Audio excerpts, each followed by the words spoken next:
Sa ikalawang bahagi ng ating pagbabalik tanaw sa mundo ng palakasan, tunghayan natin ng iba pang tagumpay at pagkilala sa mga atletang Pilipino. Sa ulat ni Rafael Bandayrel.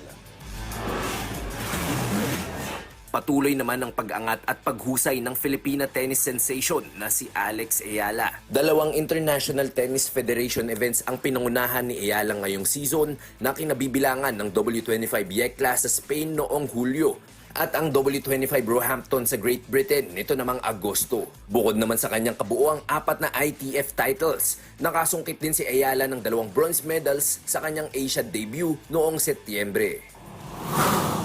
Isa pang Filipina ang nagpakitang gilas ngayong taon sa larangan naman ng Formula 1 racing.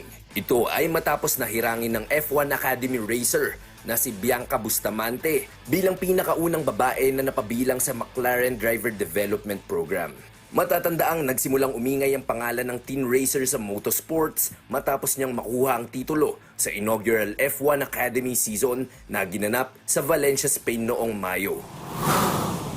Nagkaroon ng mga bagong hari sa Philippine Collegiate Basketball ngayong taon. Sa UAAP, pinangunahan ni MVP Kevin Kembao ang De La Salle Green Archers sa kanilang pang-10 titulo nang pataubin ang UP Fighting Maroons sa Season 86 Men's Basketball Finals. Sa NCAA naman, binawi ng San Beda Red Lions ang korona ngayong Season 99 matapos gulati ng title favorites na Mapua Cardinals.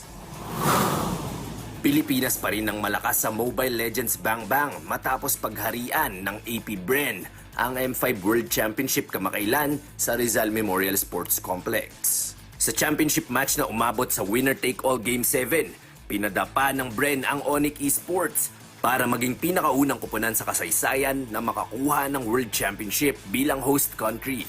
Ito na ang ikalawang M-Series Championship ng Bren na kanilang unang pinagharian noong 2021 sa Singapore. Makalipas ang isang dekada, naibalik na sa Pilipinas ang World Cup of Pool title. Ito ay matapos magwagi nila Johan Chua at James Aranas kontra kina Joshua Filler at Moritz Neuhausen ng Germany sa kanilang Race to 11 Championship match noong Hulyo sa Lugo, Spain.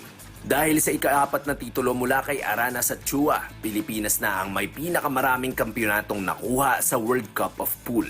Itinanghal din na World Champion ng Filipina pool player na si Cheska Centeno matapos niyang manguna sa World Pool Association Women's World 10 Ball Championship 2023 na ginanap sa Austria nito lamang Oktubre. Tinalo ni Centeno ang 3-time 9-ball World Champion mula sa China na si Han Yu 9-5 para masargo ang ikatlong World Championship ng bansa sa Women's 10 Ball matapos itong makuha ni Rubilin Amit noong 2009 at 2013. Rafael Bandayrel para sa Bayan.